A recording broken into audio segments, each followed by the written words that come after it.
ನಮಸ್ಕಾರಗಳು. ತೋಟಗಾರಿಕಾ ವಿಜ್ಞಾನಗಳ ವಿಶ್ವವಿದ್ಯಾಲಯ ಬಾಗಲಕೋಟೆ, ತೋಟಗಾರಿಕಾ ಮಹಾವಿದ್ಯಾಲಯ ಬೆಂಗಳೂರು. ಇಂದು ನಾವು ಗ್ರಾಮೀಣ ತೋಟಗಾರಿಕಾ ಕಾರ್ಯಾನುಭವ ಕಾರ್ಯಕ್ರಮದ ಅಂಗವಾಗಿ ಡಾಕ್ಟರ್ ಶಂಕರಪ್ಪ KS ಸಸ್ಯರೋಗಶಾಸ್ತ್ರ ವಿಭಾಗ ತಜ್ಞರೊಂದಿಗೆ ವಿದ್ಯಾರ್ಥಿಗಳಾದ ನಾವು ಡಾಕ್ಟರ್ ವೆಂಕಟೇಶಯ್ಯರವರ ತೋಟಕ್ಕೆ ಭೇಟಿ ನೀಡಿದೆವು. ಇವರು ವೃತ್ತಿಯಲ್ಲಿ ಡೈರಿ ಕಾಲೇಜ್ ಹೆಬ್ಬಾಳಿನ ಡೀನ್ ಆಗಿದ್ದರು. ಪ್ರಸ್ತುತ ಇವರು GKVK ಅಲ್ಯುಮಿನಿ ಅಸೋಸಿಯೇಷನ್ನ ಕೃಷಿ ವಿಶ್ವವಿದ್ಯಾಲಯ ಬೆಂಗಳೂರು ಉಪಾಧ್ಯಕ್ಷರಾಗಿದ್ದರು. ಇವರಿಗೆ ತೋಟಗಾರಿಕೆಯಲ್ಲಿ ಅಪಾರವಾದ ಒಲವಿದ್ದು, ಇವರು ತಮ್ಮ ವಿಶಾಲವಾದ ತೋಟದಲ್ಲಿ 10 ವೈವಿಧ್ಯಮಯ ಹಣ್ಣಿನ ತಳಿಗಳನ್ನು ಬೆಳೆದಿದ್ದಾರೆ.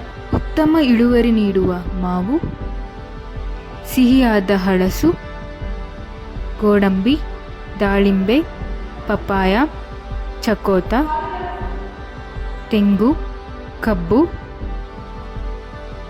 ಹಾಗೂ ಹೂವಿನ ಗಿಡಗಳು ಇದ್ದು, ಈ ಗಿಡಗಳ ನಡುವೆ ನಡೆಯುವುದೇ ಸಂಭ್ರಮ.